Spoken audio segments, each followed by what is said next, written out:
So I'm Giang, Director General for West Europe and North America's Affairs Department of the Commission for External Relations of the Central Committee of the Communist Party of Vietnam. And of course, I'm a communist. Nice to see you. One of the main questions we have is if you could tell us a little bit about the socialist-oriented market economy, which has been mentioned before, and just a little overview of what that is exactly. Because when people hear market economy, they think capitalism, exploitation, but now there's a word in front of it, socialist. So does that change it? Is there how is Vietnam orientating towards that? Let me start with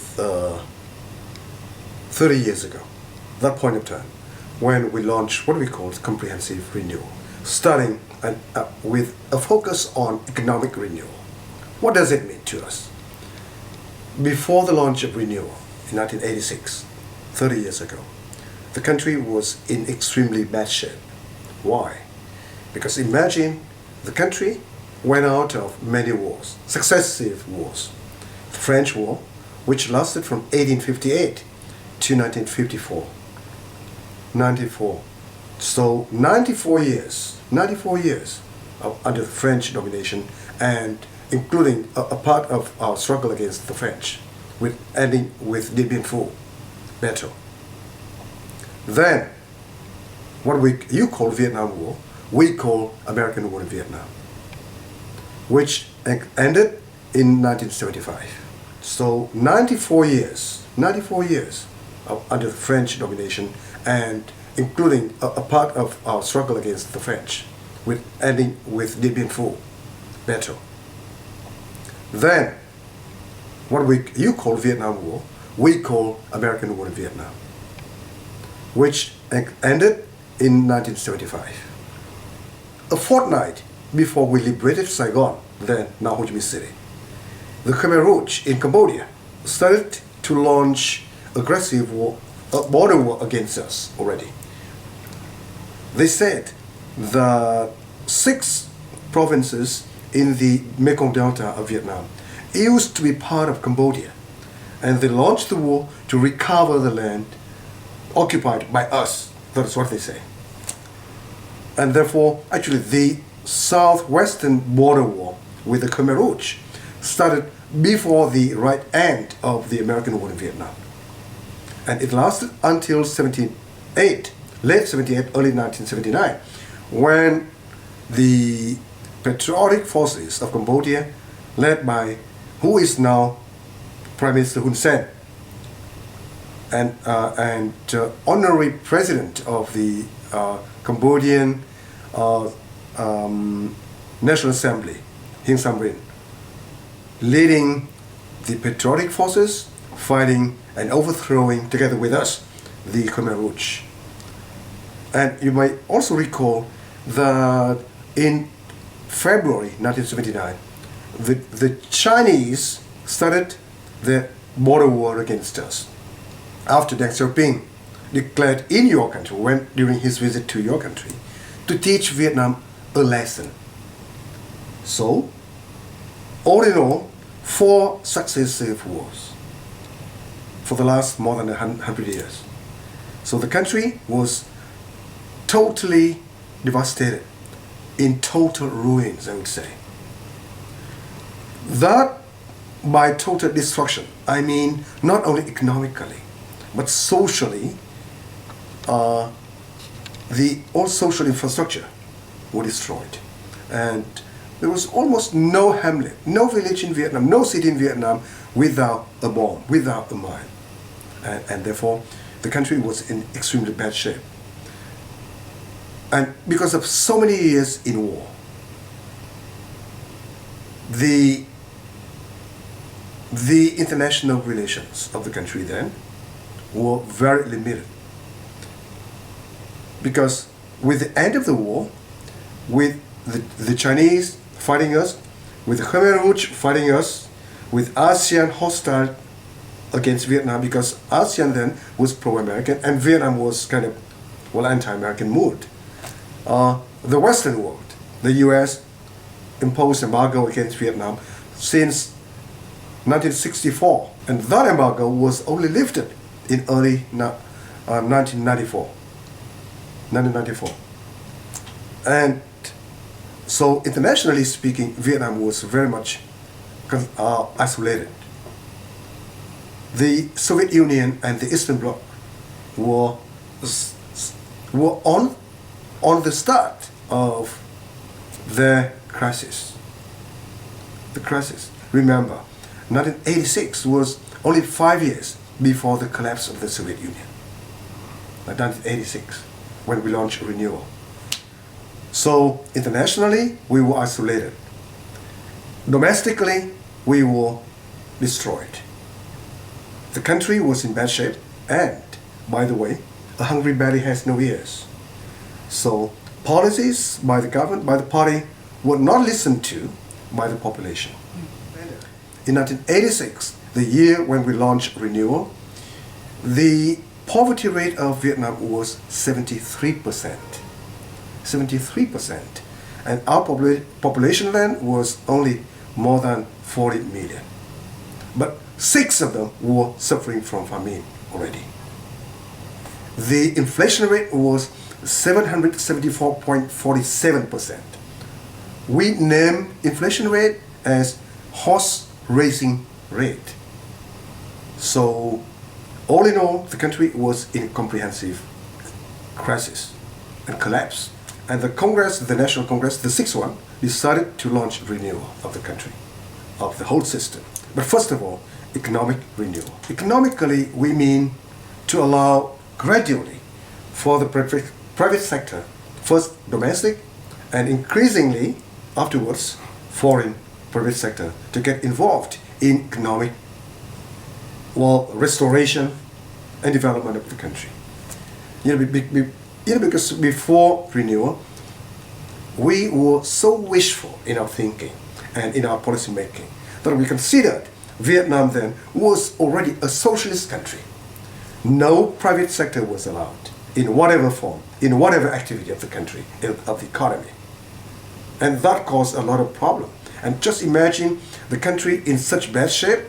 The country was so poor, and the need to recover of the country from the war consequences and to develop was very, very much imperative. And the country's resources were very, very meager. So if we continue to do that, the country would be collapsed again. And so with the allowance of, with the permission for the private sector to take part in the economic development of the country was a very decisive decision then. And that is part of what you call market economy, private sector participation in the economy. But the socialist orientation is meant by party's leadership. So far, until this point of time, the Communist Party of Vietnam has remained the only political party in power in my country. Second, the state sector remains the leading sector of the economy. To avoid any deviation, economically, ideologically, politically, but by socialist orientation, we also mean that we are not yet a socialist country. It's only the future. It's only the orientation of the economy, of the system. So that's why we say socialist-oriented market economy. What achievements have been accomplished since making that decision about going that route when it comes to the economy? Well, achievements are also comprehensive. Economically, as I said, well, starting from that point of time when I mentioned the earlier inflation rate, about the poverty rate, now the inflation rate last year, for example, in 2015, was only about 4%.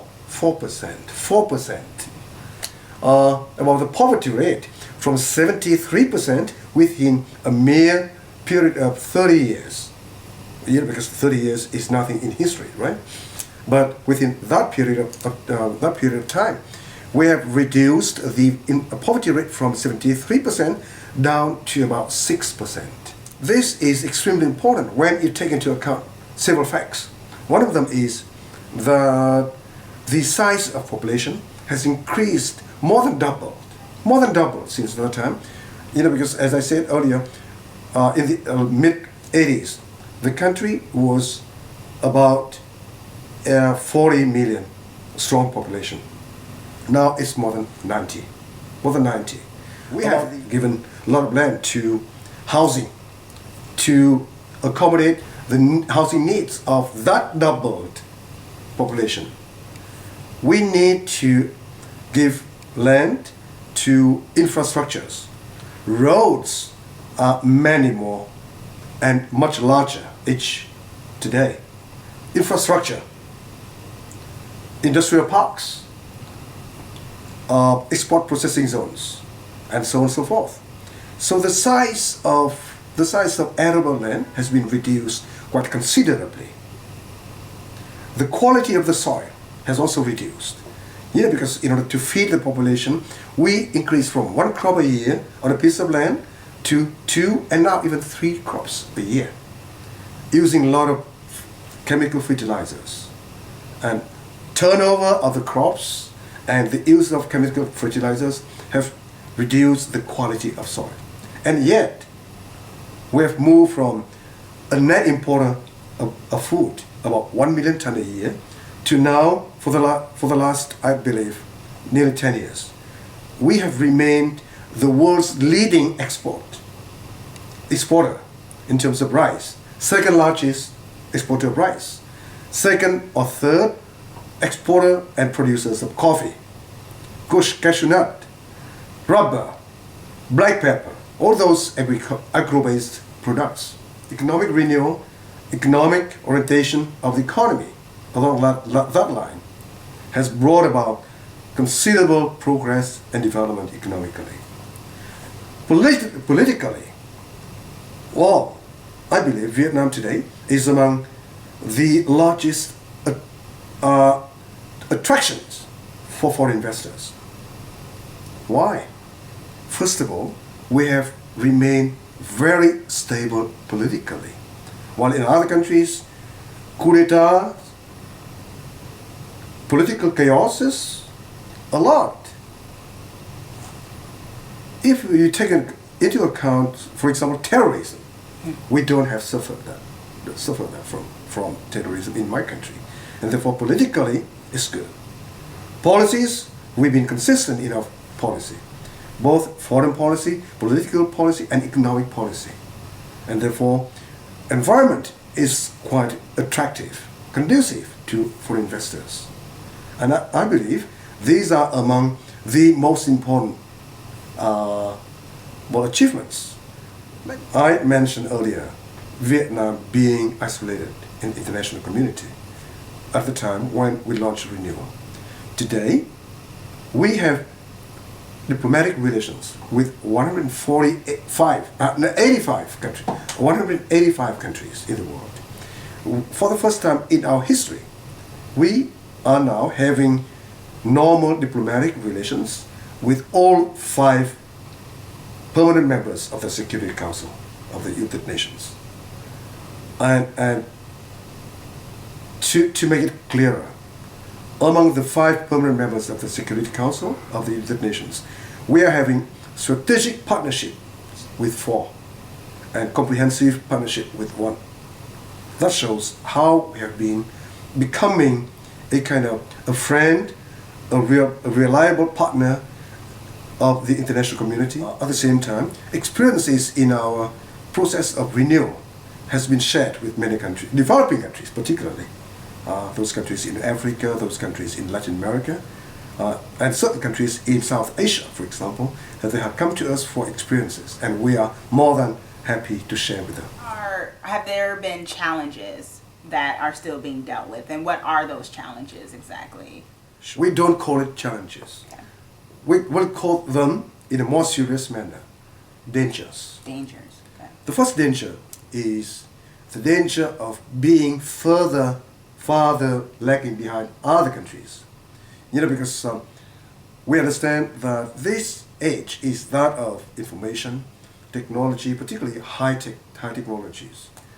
And in order to catch up with them, against such background of the country, 30 years ago.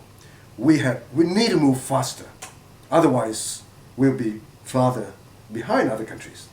That's the first danger. The second danger is the danger of corruption. Because just imagine, today I'm still very poor. Tomorrow, suddenly I'm becoming powerful, a lot of power, and I would not wish to see myself poor, right? And therefore the temptation for corruption is there, and visible. And actually in our system, we have dealt with many public officials, including party members, who have been committed what we call corruption crimes. By crimes we mean against the law. We have a law on corruption, anti-corruption, and therefore those who are committed those crimes have been brought to trials. That's the second. The second danger. The third danger, confronting what we call peaceful evolution by hostile forces. Because today there are 5 countries supposedly are socialist countries: China, Cuba, Laos, the People's Democratic Republic of Korea, DPRK, right? And Vietnam, 5 countries. The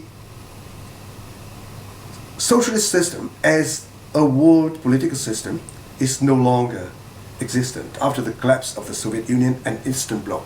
I believe anti-communists are not happy to see socialist countries moving forward. There have been, every now and then, attempts to overthrow the socialist leadership in my country. Time and again, there have been attempts to spoil politically through economic means leaders, current public officials of our political system. And this has become so serious that our party has named this danger a national enemy, a national problem. And therefore, one of those key issues and key tasks for the party in the time to come is to deal with this peaceful evolution, to prevent it from happening. And is the true goal then to eventually get to socialism? And how do you see that looking, if that is the case? Well, when it says socialist-oriented market economy, we really mean that it's just for the transition period to socialism. Socialism, communism have always been the end result, the end goal of our revolution. But in order to achieve that goal, we need a roadmap. We need a transition period. As I said, we are not yet a socialist, not yet a communist society.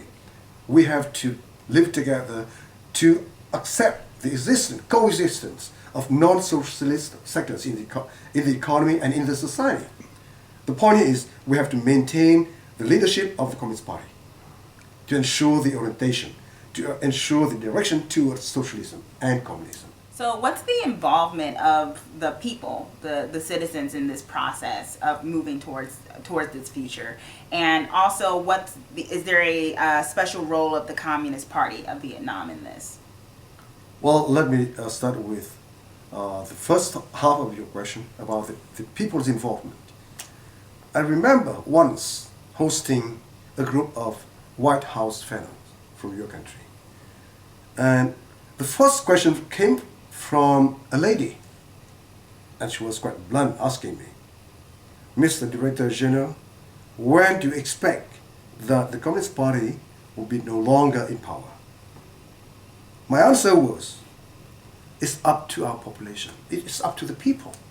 Because the existence of the only party in our country is the choice of the population, of the people. If they want to change it, they can do it. And believe me, Vietnamese people are very strong. And in our history, they have they have made the history. It is the system that they have chosen. So, in order for this system to be maintained and to continue to develop, people's participation is the only solution, is the only choice. Before the National Congress was convened, the draft documents, particularly the political report and the draft socio-economic development strategy, were published for the people to make comments on. And you never know, 2.6 million comments were made by the population. And we had to set up what we called drafting council in order to collect and try to digest and then incorporate those best comments into the document, into those documents, to be considered and approved by the National Congress of our party. So that once those documents are adopted by the party congress, they will be the National Congress, national documents, not just the party documents. That is the part and the typical example of the involvement of the population in a policy making process in this country. The same thing applies in other sectors as well, in other fields of operation as well. Now, about the role of the Communist Party. In our country, in our political system, we often mention three components: party's leadership, state's governance, people's ownership. So, I believe, as the advanced section of the population, the Communist Party is considered as the leader. We provide the orientation, the direction for the country's development, but mind you, those decisions are made with people's participation, as I said, and the National Congress of Parties document can be served as a good example. Second, in order for the whole system to operate well, we need to have good governance by the state. And by the way, how the party exercises its leadership, how the state can exercise its governance functions, and how to ensure the ownership by the people in the whole process remain a question, because we have never had any precedent. We need to probe and grow and invent our own models of development, our own choices, our own alternates for development.